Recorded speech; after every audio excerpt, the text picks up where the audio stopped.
తల్లిదండ్రులు కావాలని మీ కలను సాకారం చేసుకోండి. ఓఎస్ఎస్ ఫర్టిలిటీ వారి తక్కువ ధర సంతానోత్పత్తి చికిత్సతో అపాయింట్మెంట్స్ కొరకు కాల్ చేయండి 7825893604. హాయ్ హలో నమస్తే, welcome to movie mixture.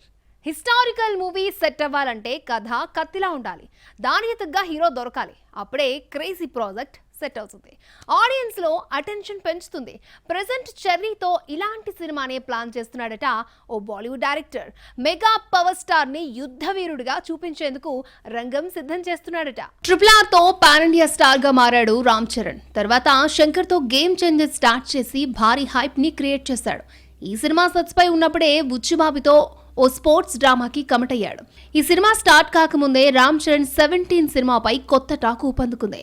Bollywood cult director Sanjay Leela భన్సాలీతో రామ్ చరణ్ ఒక పాన్ ఇండియా ప్రాజెక్టు చేయబోతున్నట్లుగా ప్రచారం జరుగుతోంది. గత కొంతకాలంగా చరణ్ ముంబై వెళ్లడానికి ఈ ప్రాజెక్టే కారణమని తెలుస్తోంది. గతంలో అల్లు అర్జున్ తో ఓ సినిమా చేయడానికి ప్లాన్ చేశాడు భన్సాలీ, కానీ అది వర్కౌట్ కాలేదు. ఇప్పుడు బన్నీ ప్లేస్ ని చరణ్ రీప్లేస్ చేసినట్లు బీటౌన్ టాక్. 11వ శతాబ్దంలో అవధ్ ప్రాంతానికి చెందిన సుహల్ దేవ్ శ్రావస్తి రాజ్యాన్ని పరిపాలించాడు. 1034 BCలో అతి తక్కువ సైన్యంతో గజ్నవిద్ దళాలపై విజయం సాధించాడు. తర్వాత గజ్నవిద్ చొరబాటుదారులను కూడా అడ్డుకున్నాడు. అలా భారతదేశానికి చెందిన గొప్ప రాజుల్లో ఒకటిగా నిలిచాడు. అలాంటి వీరుడు కథతో రామ్ చరణ్ సినిమా చేయాలని భన్సాలీ అనుకుంటున్నాడట. ఇప్పటికే కథా చర్చలో కొలిక్కొచ్చినట్టు తెలుస్తోంది. మరి ఇదే నిజమైతే మెగా ఫ్యాన్స్ కు గుడ్ న్యూస్ అందినట్లే. మొత్తానికి RRR తర్వాత విపరీతమైన గ్యాప్ వచ్చేయడంతో ఫ్యాన్స్ నుంచి చరణ్ మీద ఒత్తిడి ఉంది.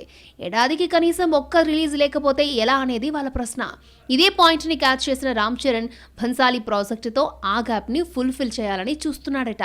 త్వరలో ఈ ప్రాజెక్టు పై అధికారిక ప్రకటన వచ్చే ఛాన్స్ ఉంది. ఒకప్పుడు బాలీవుడ్ బ్యూటీస్ తెలుగు సినిమాలు చేయాలంటే నిర్మాతల ఆస్తులు కరిగిపోయేవి. వాళ్ళు పెట్టే కండిషన్స్ వింటే ప్రొడ్యూసర్స్ గుండెల్లో రైళ్లు పరిగెట్టేవి. కానీ ఇప్పుడు సీన్ మారింది. టాలీవుడ్ దెబ్బ బాలీవుడ్ పై గట్టిగా పడింది. దీంతో అన్ని చోట్ల మేమే ఉంటామంటున్నారు హీరోయిన్. ఇండియాలో ఇప్పుడు పాన్ ఇండియా ట్రెండ్ షురూ అయింది. సౌత్ నార్త్ అనే తేడా లేకుండా కథ నచ్చితే ఏ సినిమా చూడ్డానికైనా ఆడియన్స్ రెడీగా ఉన్నారు. దీంతో సౌత్ లో నటించడమే బెటర్ అని హీరోయిన్స్ ఫిక్స్ అయిపోతున్నారు. అలాగని బాంబేను వదలట్లేదు. బోనస్ గా హైదరాబాద్ లోను జెండా పాతేస్తున్నారు. దీనికి బెస్ట్ ఎగ్జాంపుల్ కియారా అద్వానీ. బాలీవుడ్ లో ఈమె స్టార్ హీరోయిన్. వరుస సినిమాలతో ఫుల్ బిజీగా ఉంది. అయినా టాలీవుడ్ ని వదలడం లేదు.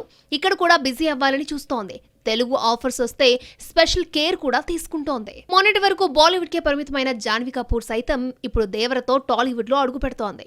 ఈ సినిమా హిట్ అయితే ఇక్కడ పాతుకుపోవాలి అనే ప్లాన్ ని రెడీ చేసుకుంటోంది. ఇక ప్రభాస్ కల్కితో టాలీవుడ్ లోకి ఎంట్రీ ఇస్తున్న దీపిక రెమ్యునరేషన్ బాగుంటే ఇక్కడే మరిన్ని సినిమాలు చేయడానికి ఇంట్రెస్ట్ చూపిస్తోంది. గత ఏడాది ఆది పురుష్ తో తెలుగు ఆడియన్స్ ని పలకరించిన కృతి సనన్ కూడా టాలీవుడ్ ఆఫర్స్ కోసం ప్రత్యేక శ్రద్ధ తీసుకుంటున్నట్లు తెలుస్తోంది. నార్త్ బ్యూటీస్ అంతా సౌత్ పై దండయాత్ర చేస్తుంటే సౌత్ లో క్లిక్ అయిన పూజా హెగ్డే, సమంత, రష్మిక మందన్న, కీర్తి సురేష్ వంటి హీరోయిన్స్ సైతం తెలుగు, హిందీ ఇండస్ట్రీలను బ్యాలెన్స్ చేస్తున్నారు. కథ కొత్తగా ఉన్న బడా స్టార్ తో రొమాన్స్ చేసే ఛాన్స్ వచ్చినా వెంటనే గ్రీన్ సిగ్నల్ ఇచ్చేస్తున్నారు. మొత్తానికి స్టార్ హీరోయిన్స్ అంతా రూట్ మార్చేశారు. కత్తిలాంటి కథ దొరికితే ఆడా ఉంటాం ఈడా ఉంటామంటూ కొత్త స్లోగన్ ని షురూ చేశారు.